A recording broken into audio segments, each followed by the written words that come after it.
pessoas! Pra quem não me conhece, eu sou a Belle e hoje eu tô aqui pra gente falar do terceiro episódio de Expresso da Manhã, ou Snowpiercer, como você preferir, que acabou de sair aí na Netflix. Então, se você é novo por aqui, seja muito bem-vindo. Você pode se inscrever aí embaixo e ativar o sininho para você receber as notificações dos vídeos novos. A gente tá fazendo toda segunda-feira esses vídeos dos episódios do Expresso da Manhã. Eu vou deixar a playlist aqui com os vídeos que já saíram. No caso, saiu um só, mas futuramente vão ter outros. E também eu falo sobre tudo que é série aqui no canal. E lá no meu Instagram eu também posto looks inspirados em personagens e também posto notícias de séries que estão saindo e tudo mais, e aviso dos vídeos novos, então pode me seguir por lá e no Twitter também. Gente, só uma coisa antes de começar o vídeo.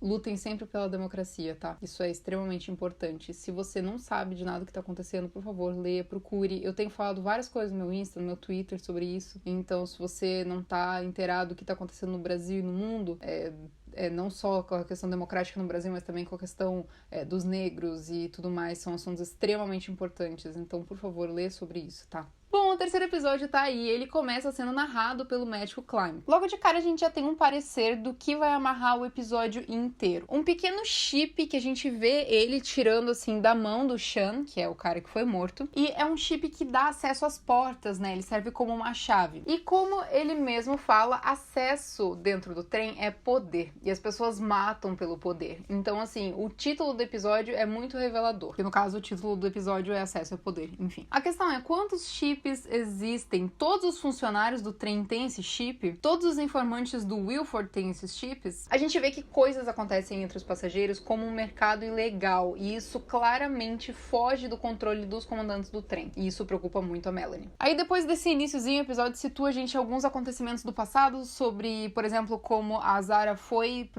saiu do fundo, né, e foi trabalhar no vagão da noite, mesmo sem saber exatamente o que esperava por ela. E também aquele momento onde a Melanie é informada que a terceira classe tá insatisfeita com tudo e que ela decide adiantar uma noite de luta aí que eles fazem na terceira classe pra alguém subir pra segunda. É tipo um clube da luta mesmo. E o episódio tem isso como uma trama central, mas o que realmente é importante acontece de forma paralela. A gente logo descobre que o Sean era informante sobre essa questão do tráfico de Cronow. Inclusive, quando a Nick acorda com uma aparência bizarra, aliás, parabéns pra equipe de maquiagem, porque que maquiagem bem feita, tá incrível. Eles descobrem que algo foi dado pra ela como Cronow, né? E aí a gente descobre que o Cronow, na verdade, é feito da droga que o médico usa como droga de suspensão, né? Do remédio que ele ceda às pessoas dentro das gavetas. E o médico troca esse remédio aí por coisas que os pacientes precisam. E aí a real é que rola esse tráfico aí de Cronow dentro dos vagões, né? O Oz, né, que é da equipe do trem, ele participava desse esquema e ele foi falar com o Terrence, que a gente acabou descobrindo que é um dos cabeças da operação. Ele é um faxineiro, né, e o Layton já sabia que os faxineiros tinham ligação com isso, porque a Zara contou pra ele. Uma situação interessante acontece no interrogatório do Oz e isso não pode passar batido por nós. O Roche diz que ele já apertou a mão do Wilford.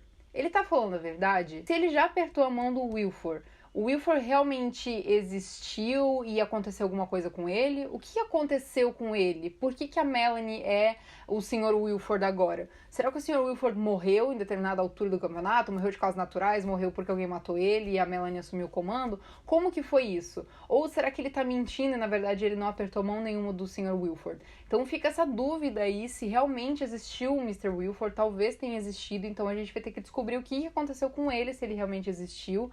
Mas se não, por que o Roche tá mentindo que ele já apertou a mão? Só pra transmitir uma segurança pro Layton? Porque a série pra mim deu a entender desde o começo que o Mr. Wilford sempre foi a Melanie. Então essa informação pra mim muda muita coisa se ela for verdade. Quer dizer que existiu um Mr. Wilford homem em algum momento da história. Isso a gente tem que lembrar aí pros futuros episódios. A gente tem também uma cena que eu achei até engraçada da Melanie editando um discurso do Wilford no computador. Dá a entender que ela grava isso e ela usa um modificador de voz aí pra transformar a voz dela numa voz masculina. E nesse episódio também a Melanie tá sendo frequentemente encorajada a desatachar, né, o último vagão e largar lá as pessoas que se virem, né, deixar eles pra morrer Só que ela vai contra isso. E por que exatamente ela vai contra isso? Porque pra ela seria muito benéfico se desfazer desse vagão, sabe? Tá só meio que atrasando a vida dela. Então por que ela é tão contra se desfazer do último vagão? Desde o primeiro episódio a gente teve um certo destaque pra uma jovem ruiva. Essa jovem é a LJ, ela é filha da Miss Folger, né? Que é aquela ruiva ricaça. E nesse episódio a gente teve uma dimensão melhor do quão importante ela é pra trama. Logo de cara ela reconheceu a Nikki quando a Nikki apareceu lá no meio da noite de luta. E a LJ sabia que a Nikki era inocente. Ela comentou, inclusive,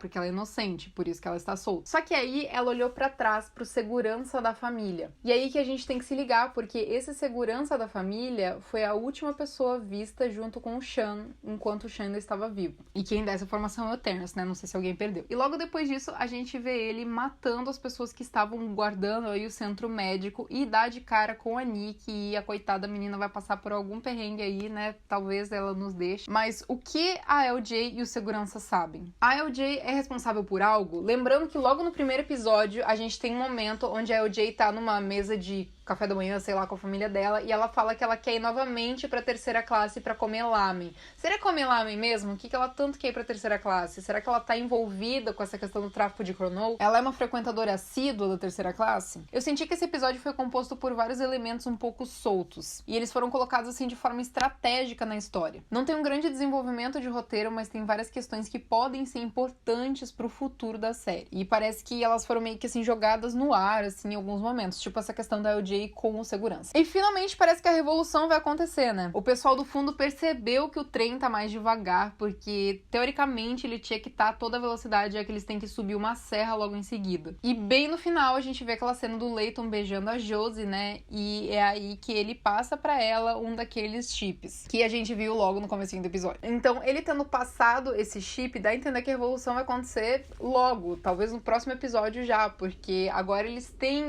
uma forma de abrir as portas. Mas como que o Layton conseguiu esse chip? Foi no mercado ilegal? Ele conseguiu com o Terrence? Como existem tantos chips assim, sem estar dentro de pessoas como esse? Será que mais gente morreu? Bom, então assim, eu acho que esse episódio nos trouxe muitas coisas que podem ser importantes pro futuro da trama, né? A gente sabe que a Melanie e o Rosh sabem que o Layton tentou se comunicar com o fundo, né? E daí ele falou que não ia mais e tudo mais.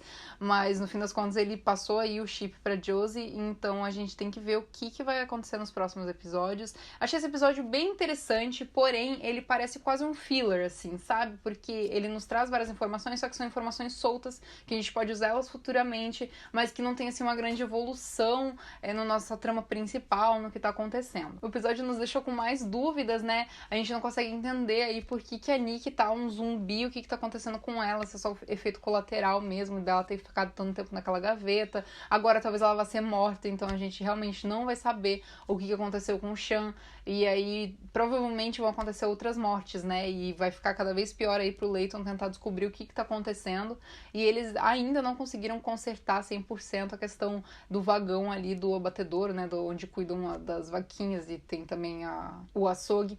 Então, enfim, vamos ver o que o quarto episódio nos revela. Mas eu achei o terceiro episódio bem, assim, interessante, só que ao mesmo tempo bem misterioso, porque ele não é exatamente ligado com o segundo episódio, assim, não é como se fosse um fio completo. Ele é alguns elementos, assim, soltos, que depois que a gente vai descobrir onde que esses elementos vão entrar nessa pulseira que a gente tá construindo de Snowpiercer, de Expresso da Manhã. Bom, gente, é isso. Eu espero que vocês tenham gostado. Um beijo pra vocês e até a próxima.